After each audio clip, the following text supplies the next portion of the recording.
Welcome to 123 Minimize, the podcast about easy minimalism for busy moms with Jody and Linnea. Today we are visiting with Kelley from Michigan. Kelley is a full-time recreation program supervisor for a local county parks and rec department. She's married and she has a 2-year-old and a 5-month baby. So, Kelley, tell us about your life before minimalism. Hi, yes. So, as you introduced, life was a little hectic and still somewhat is. I have a very active 2-year-old and I have, as you mentioned, a 5-month-old. Life before minimalism was hectic. It was busy. My job is very demanding. My husband has multiple commitments and a couple jobs. And so it just felt very unorganized. We were very overcommitted and just kind of bogged down with stuff. And then also, what I'd like to highlight at the beginning to kind of paint the picture for the rest of the podcast recording is my mom. We have very wonderful parents that spoil us, my mother in particular, but her love language is gift giving. And so in our house, we've had lots of stuff pile up or grandma sending lots of things over, which has made our life, we're very appreciative, but made our life very hectic. And so that was kind of what my life looked like before I kind of found this journey, was just kind of spread in all directions with stuff everywhere, and both physically and mentally with my work and my kids and my family and all the stuff in our house. Sure. Yeah. So then what inspired you to look into minimalism and to start on this journey? Sure. So when I had my 2-year-old back in October, so it was about 8 or 9 months ago, I figured like I wasn't totally enjoying motherhood. Like I loved him, loved being a mom, but I just something felt like I didn't find my sweet spot. And so I was looking for different Facebook groups and whatnot, and I actually came across the Minimalist Mom. And at first that was, I want to say like surface level. And I mean that in a good way, in the sense of like, oh, quotes, and, little challenges. And I was like, okay, this is what I want to surround myself. I think sounds, like other similar minded moms. And then from there, I also found, both of your 123 Minimize, and I was getting excited and finding more about it and so forth. And this was when I still only had my 2-year-old, but then my job was ramping up and it was extra demanding, and I was pregnant with my second. And I started to have a really hard pregnancy, and it was just starting to wear on me. And it was like high blood pressure and stress. So I had to go to all these doctor's appointments. And so my husband, I knew that something had to change. And that's where I really leaned into both your 123 Minimize and the Minimalist Mom group, and realized, and I just fell in love with it. And so in order to kind of preserve the rest of my pregnancy and my health, I really started to focus on that minimalist journey. And then I made a commitment to myself that, okay, coming into the new year, I really want to make this year intentional while I bring in my second son. And so in order to make sure that I could make room for him, both physically in my house and also mentally, I knew that I had to, I knew that that was something I wanted to continue to do. So, Wow, that is such a meaningful part of your journey, that you were able to recognize that this would help you to improve even your health and to reduce your stress and help you make it through your pregnancy. I think that's really beautiful. And I'm so glad that you discovered and started this journey. So can you tell us, how has minimalism and decluttering your home affected your life so far? yeah, absolutely. It has exponentially been making things feel so much lighter, so much calmer. I can't say enough good things. So, as I started off, I was just starting at the surface and started with those materialistic things around a house, the easy things to find. And then as I kept diving deeper and learning more about it, kind of surrounding myself with more material and whatnot, I found myself being happier, less anxious, more calm, and especially more present with my family. I didn't feel as bogged down or whatnot. And then a big thing was actually my job. I noticed that my job has been so much easier.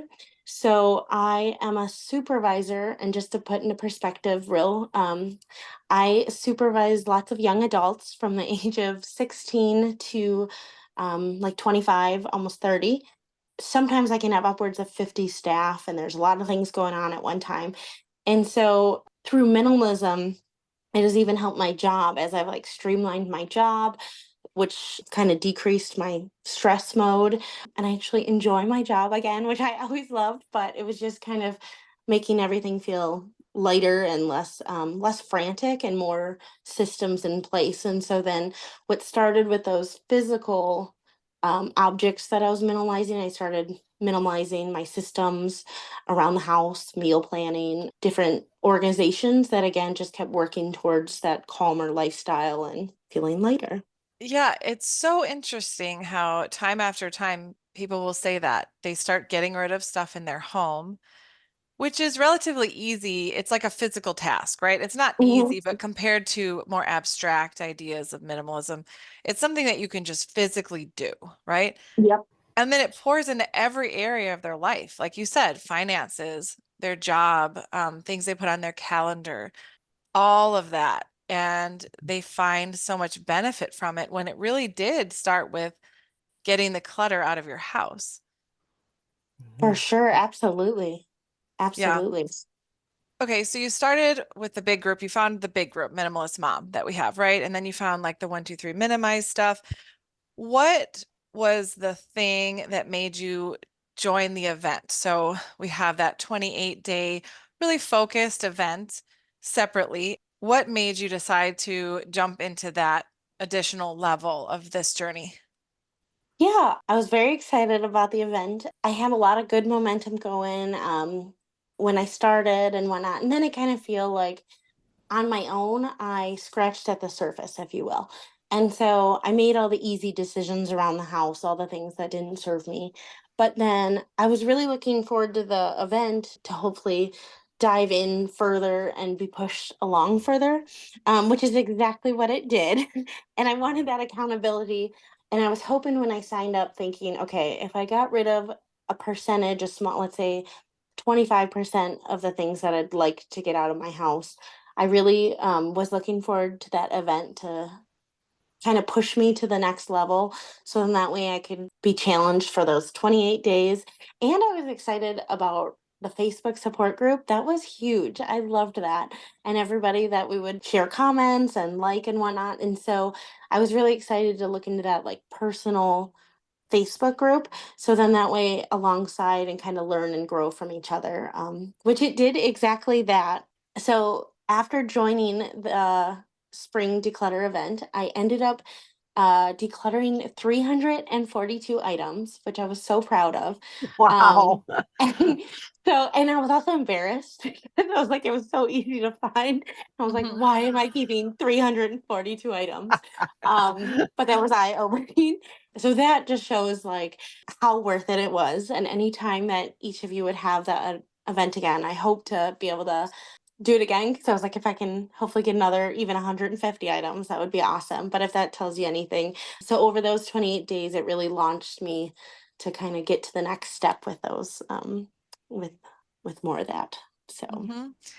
Yeah, and you'll probably find that as you go through a couple more events or however you want to inspire yourself, I felt like I could always do another pass and get another chunk of things. It was never as much as the first round, sure. but I could just keep going, maybe like 10 full rounds.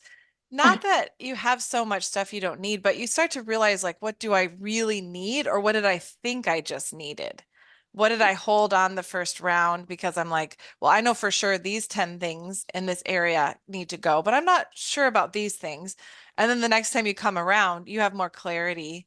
And so you're able to take another skim off the top. Yes, exactly. Hmm. I love how you say the skim off to the top because that's exactly how I felt. Is like you're right. You get the big chunk of them, and then like, and then as I practice those muscles, I kept looking like, well, maybe I don't love that so much anymore, or Yeah. that can go too. So Yeah, and it gets easier, and I think you become more aware of what you're using and not using. Where when you first do it, you're like, well, maybe I will need this later. I'm not sure. When is the last time we've used that? I'm not sure. When did I wear this sweater last? It's not my favorite, but I might need it. And then when you go around again or again, you're like, I really didn't use that. I didn't use that this whole year. But in the beginning, you're not sure, and you don't want to have to go back out and buy it again, or, waste more of your time and money replacing something. So I think it is actually more sustainable to do those slow passes through your house than to go and really, have a strict rule and clean out too much and then maybe have some regret. Because I think it's more sustainable, like you said, to build that muscle over time, and then it might actually be a change that lasts in your home for the rest of your life.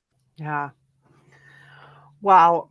I'm still just amazed that that number that you got rid of, that's just so inspiring. And I have to say that I did notice over the event that you, as you were coming into the group, you really showed up for it. I mean, you were there making comments, and I noticed that you had many times where your schedule was just busy, like all of us, but you always seem to find a way to keep yourself moving forward. It was really inspiring to watch.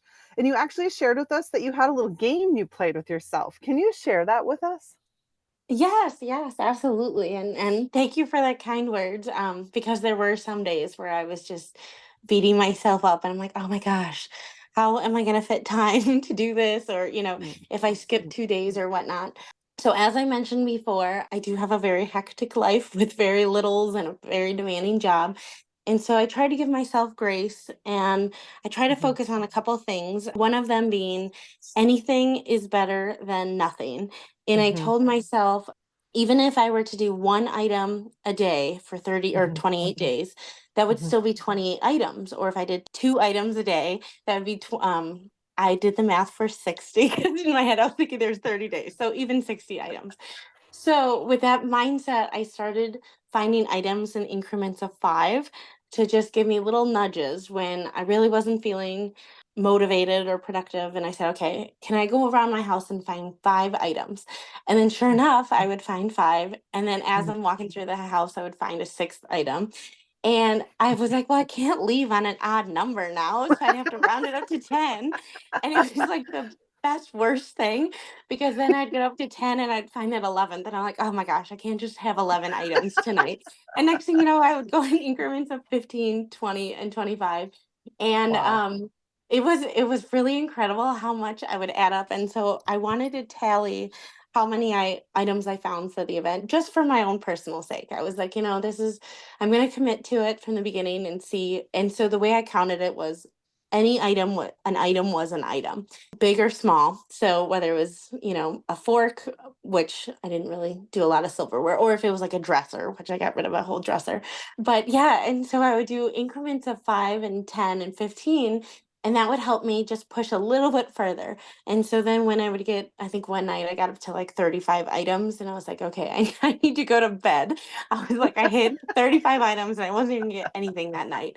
So that was really helpful for anyone. I would recommend, because even though the topics that were there in the event were amazing and so helpful, I looked at my house in ways I didn't even know, because I really broke down, my kitchen or my bedroom or my kids' clothes. So those topics were very helpful, but there were some days where I was like, I do not want to look at my coat closet. I do not want to look at all my coffee mugs. And so on those days that I really wasn't feeling just devoting to one topic, I would just do that little comb through and try to find increments of five. And that was the sweet spot, because it was like, okay, if I find 3 items, it's still 3 items. But when I forced myself to find them in increments of five, it would force me to get just a couple extra items here and there. So it turned out to be Wow. fun. That's so fun. I just love that. What an awesome tip. Thank you for sharing that. Yes, absolutely. So you have younger kids. How did you tackle the whole toy topic? Sure. This one I was afraid of. I will say, like, I think everyone in the group, I was nervous because we try to be very frugal and very money savvy. And so my husband and I don't go out and buy a ton of toys, and my kids don't always have the most shiny thing. And so I was nervous but then we also have so many toys that I was like, oh my gosh, like I don't even know how to handle this. But then I started just taking sections of toys, so similar toys, whether it be all the sports toys or all the jungle gym toys or all the blocks. And then when I started piling them all out, I did realize that we did have a ton of toys, which was embarrassing. And so then it was able for me, I kind of did that approach that we talked about earlier, where I would do a big chunk of them and then I'd skim through them again and again. But then what I found is when I was moving the toys in order to sort them, my son was having so much more fun and seemed so much more creative when the toys weren't there. And I hate to say this, but I could tell they were really clogging up his creativity or really hindering him from playing. So one time when we were going through one of our multiple times of combing through the toys and he didn't have access to them, he was happy. I think he picked up a toy for like 2 hours and played with it. And so that was that aha moment. I was like, okay, maybe we should take more away and kind of rotate them and so forth. And so since I've cleared out the toys, I've been really conscious of what comes in. And he actually has his birthday coming up, my 2-year-old. And I've been really intentional with my family. I'm like, we don't need any toys. And it was almost like a weight off my chest with accepting the fact that we don't have to have as many toys as we think, society wants us to have. And so then we've been playing outside a lot more, and he's been running around and doing what kids should do, playing in the dirt, picking up rocks. But what I've also done is, so not only from his standpoint, asking family to be respectful of not really bringing in many more toys, but I've been trying to be more conscious when I give away gifts and not giving away toys to other family members as far as for their birthdays. So, for instance, something that I would have never thought of in the past, because I always thought you just get kids toys for their birthdays because that's just what you do. We started giving experiences. So what we would do is, one of them was we gave them a ticket to an aquarium for our niece, and then we gave her like an oceans book or like a coordinating book, as well as like some bubbles that had sharks on it or whatnot. So it was more of a consumable item with that experience. Or we did a zoo pass. And then we also did like a set of binoculars, which again are still a toy, but they're a little bit more of a toy that they can use outside or look for animals or things. So that's been really exciting. That's probably been my proudest takeaway, is how I've approached toys, and even going in the store in the toy aisle. And I try to not even go down the toy aisle because as a parent, I'm like, oh, my kids need all these fun toys. But in reality, I don't think he does. So he still has a couple. I'm not a horrible parent that took all of them away and gave them rocks. But we're just finding he's having more fun with rocks than he is with some of his older toys.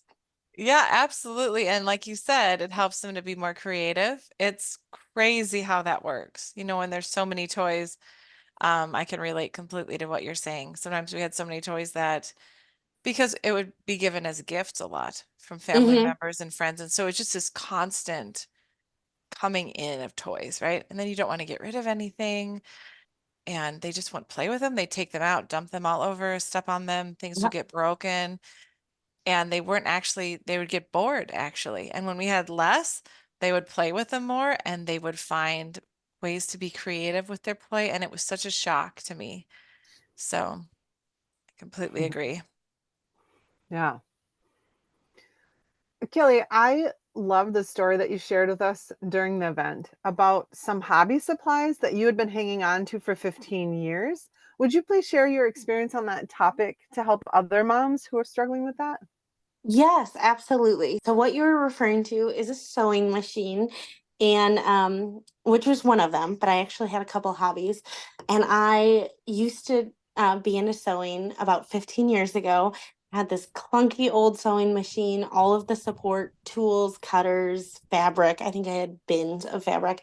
And I held on to it for these 15 years, and I haven't touched it in 15 years, which is just embarrassing, but an eye opener. And I was actually listening to another podcast, a similar one of decluttering and whatnot, because I try to listen to a few of them. And this particular podcast gave me permission that it's okay to not be the person you used to be or that you wanted to be, because we continue to grow and change. And then it also talked about it's okay that, you have different hobbies and priorities than you did a year ago, 5 years ago, or 15 years ago. And so I almost needed that permission that I heard in this one podcast. And I felt so bad that I didn't want to sew anymore. It was 15 years later, and I'm like, well, you should have a sewing machine because that's just what you should do. And you should be able to fix people's clothes or your kids' clothes. And so, in order to give myself that permission to let it go, and what was really kind of neat during the whole experience was I was making a joke at my work, and I was in a meeting with my coworker, and it's like, yeah, I'm decluttering everything. And at this point, if the kids don't stay in one spot, I'm probably going to let them go too. And I'm like, no, I'm kidding. I'm like, but really, I'm giving away the sewing machine. And he Mhm. said that. And I was like, who gives away a whole sewing machine? And my coworker, she's like, what? You've got to be kidding me. I want to teach myself how to sew. I was going to go out and buy one. Can I even borrow it? And I was like, you can have it. You can have everything. Practice. It's in great shape. And so the fact that I was able to gift it to her felt that much better, and such a relief that I could go to a good home of someone who actually wanted to take on sewing. And so then in addition to that, I'm a very crafty person.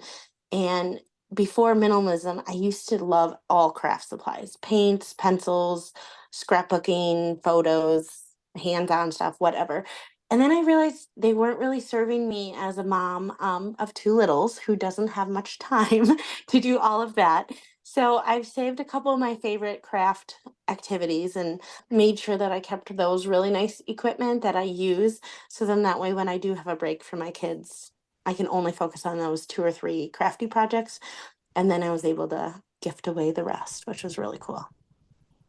Wow, that's Yeah. so neat. I think that's just one of the joys, and I too have experienced that even with my kids, like being able to see the joy of giving something to someone else who's looking for it, and something that, I've been keeping in a closet for years, and then or my kids, and then seeing someone else be really excited about it. It's so rewarding. So that's a beautiful story. Thank you for sharing that. I also Sure. love what you said about kind of acknowledging the person you used to be that thought you would want to be able to do those crafts or those things and not holding on to that expectation, that pressure almost, and just letting it go. Because I think there's a lot of stuff in our houses, at different times that we purchased with an expectation of using it, and then it feels like hard to let go of that past person that you were. Mm-hmm. So I think that's a really insightful thing that you noticed, and it's really neat. Hmm. So one really challenging area that we talk about in our event is email. Some people just completely shut down when the topic is brought up because digital clutter is a whole different type of clutter, and it's not something you can see and physically touch and remove out of your house. It can be overwhelming, and it can also be thousands or tens of thousands, which is more than typically you have in your home. So you mentioned that you had success with that in the event. How did you tackle that area?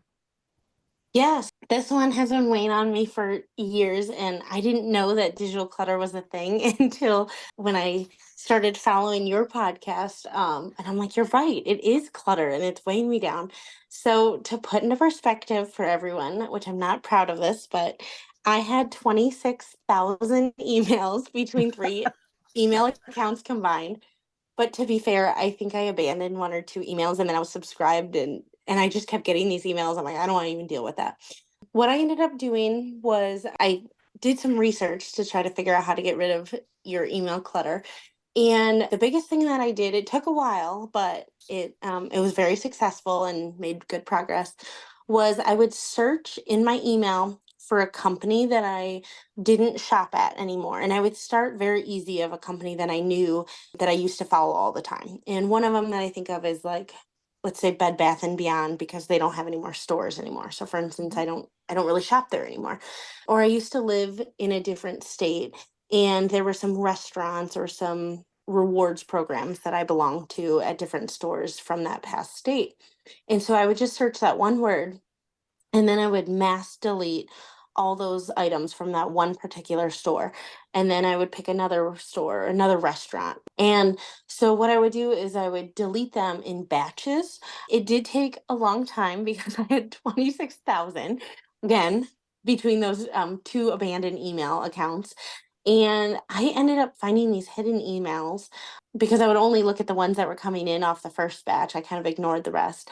And over time, I just kept batch deleting until I would get down to a couple hundred. And then I started to read through and I was like, do I even need this anymore? Some of them were since 2014, which I'm embarrassed to say also, but I just left it. And so I did get my index down to 100, about 100, 150.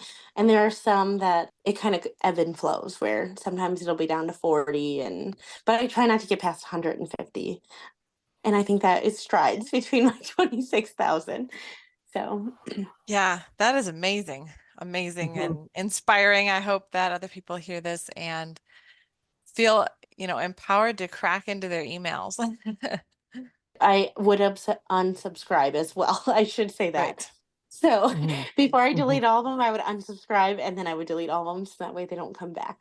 But Right. That's Mhm. key right there. Otherwise, in a week, you turn around and it's yes. thousands again. Yes. I just love that. Thank you. Mhm. So, what was the hardest area for you to declutter and what was the easiest? Sure. I have two for the hardest, and one of them was like sippy cups and toys that are age appropriate or age specific or things of that sort. And the reason for that is because I have a 5-month-old. And so I was afraid of like, what if my oldest one likes something different than my youngest one?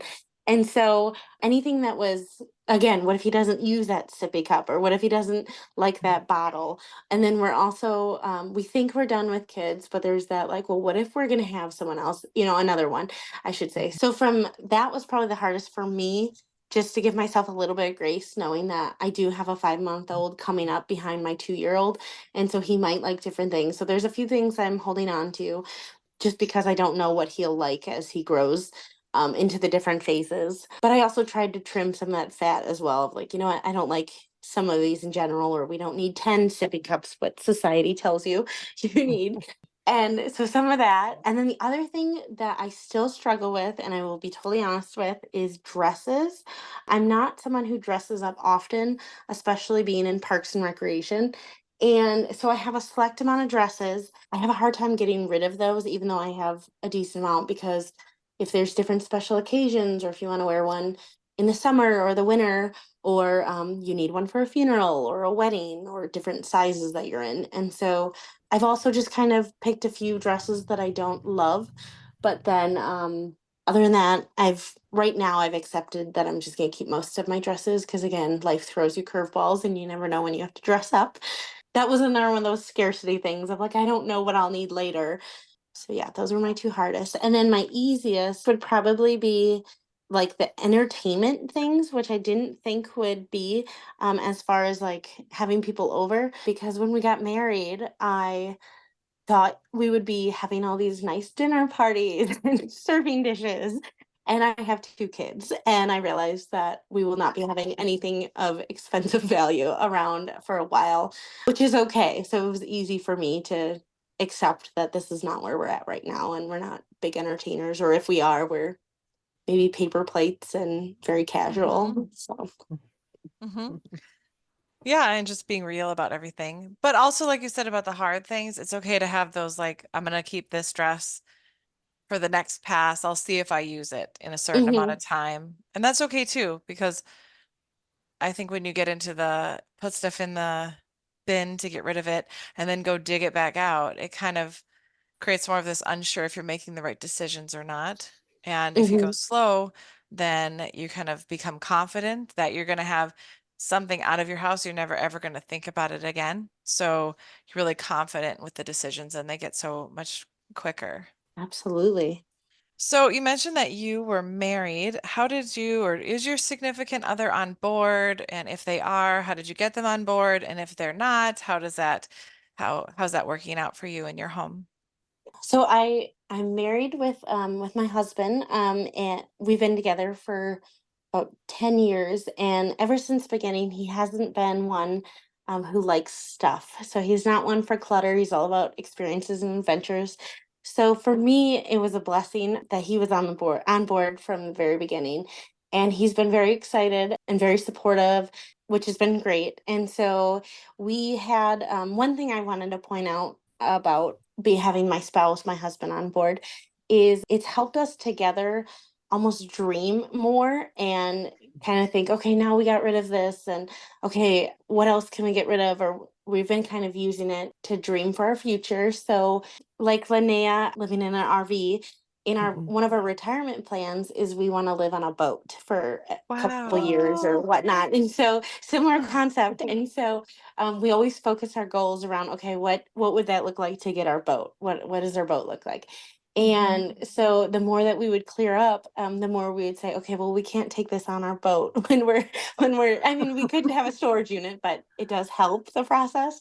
Mhm. Not that we're getting rid of everything to live on a boat, but Mhm. still it does. It's helped us together, and we've been really excited. So he's been very supportive, and he's like, yeah, just imagine. And the more that we get rid of, the more we start dreaming about that boat, or like maybe investing in our backyard now that we have extra money and extra time. So it's like, do we make a outdoor oasis? Or so that's been really nice, is having him on board from the beginning. He's been really excited, really supportive, and he's been very proud of me. Each time that I get another pile, he gets excited with me. So Oh, that's wonderful. Yeah, it's good to have a goal, even if it's far off or you don't know when it is or something. It does help to kind of picture why you're doing what you're doing or to be even more strict with what you get rid of if you have kind of a dream in mind. hmm Mhm. That's neat. So I know you mentioned earlier how your life has improved as you've gone through minimalism on your journey through minimalism. Is there anything else you want to share with us, like after going through this event and getting rid of those 300 plus items? Is there anything additional that you've noticed in your life that's different now? I think I mainly touched on it, but I do notice that I'm a lot like clear mind just across the board. Like I just approach everything so much differently. I'm so much less agitated or short fused, if you will. And not that I Mm, was before, but I'm finding myself being a lot more patient or a lot more understanding of things. I'm like, yep, it's okay. Or I don't get bogged down with the stuff so much, as far as, it's like, oh, but that stuff doesn't matter.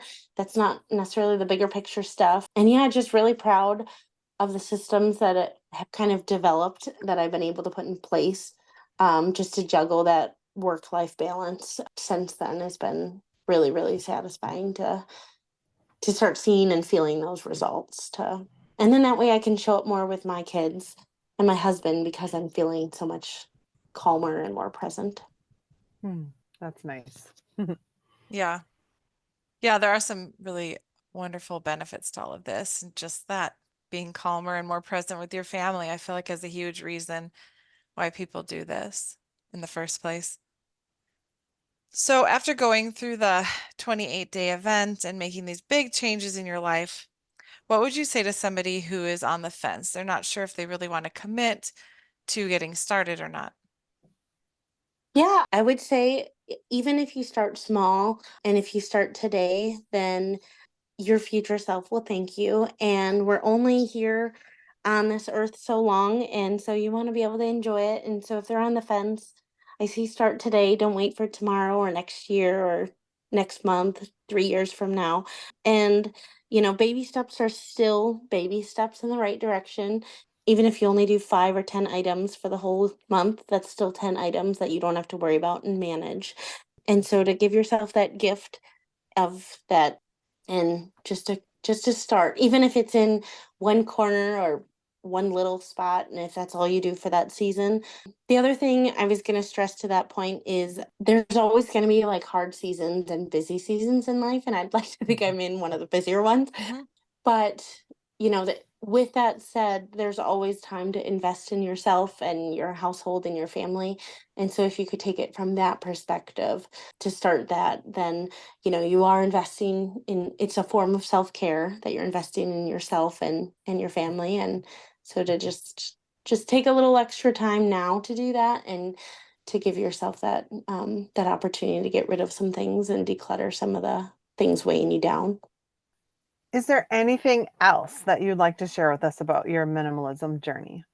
I would just say a couple of things just to keep surrounding yourself with motivation. I always listen to podcasts on the way to and from work of decluttering, just to keep those fluent thoughts in your head as far as continue to inspire yourself. And then also my other thing would be to go back to looking at like your dreams and what you want, and then to try to align your actions with them. So that would be what that looks like from a minimalist standpoint, and trying to look at your values and try to realign. And then another thing I learned is a capacity concept, and making sure that you're only filling your capacity for each of your spaces, whether it be a container in a room, or even just like your brain capacity and your mental capacity. So just to kind of look at and evaluate what your capacity is, and then trying to clean up the spaces both physically and mentally, and then reevaluate that capacity again, and then continue to reevaluate and just have fun with it. If all else, it's all the good feels of trying to make things lighter and easier, and just have fun with it. Hmm. Those are great tips. That's so encouraging and inspiring. Thank you so much for taking the time to talk to us about your minimalism journey. I know that your story is going to inspire and empower so many moms. Thank you very much for having me. It was a pleasure talking with each of you, and thank you for hosting the Facebook groups and the podcasts, and they are very helpful and very impactful. So thank you so much. Oh, thank you. This is a great time to mention our upcoming Summer Declutter event in July 2024. We will be holding a 4-week Facebook event that has been designed to help you reach your minimalist goals. We will provide you with all the tools and the structure that you need to be successful in this event. You'll receive a 70-plus page workbook and be a part of a private Facebook group for connection and accountability. In addition, you will have access to 2 months free in our membership community for continued support in maintenance mode. Don't miss this event. We are going to have so much fun providing you with guidance through daily tasks, tips, prizes, and coaching. Registration is now open at our website, and we would love to have you join us. We hope you enjoyed delving into this topic with us and found a few tips that might help you on your journey. We want to extend a heartfelt thank you to our amazing listeners for tuning in. Your support and curiosity are what keeps us going. For more tools and resources to help you on your journey toward a simpler life, visit our website, www.123minimize.com. If you found today's episode valuable, don't forget to subscribe to this podcast so you never miss an opportunity to explore new ideas and perspectives. And if you're inclined, leave us a review, which helps to spread the word to others who might enjoy the journey too. As always, feel free to connect with us on Facebook or Instagram to share your thoughts, suggestions, or just to say hi. Until next time, stay motivated. Take care.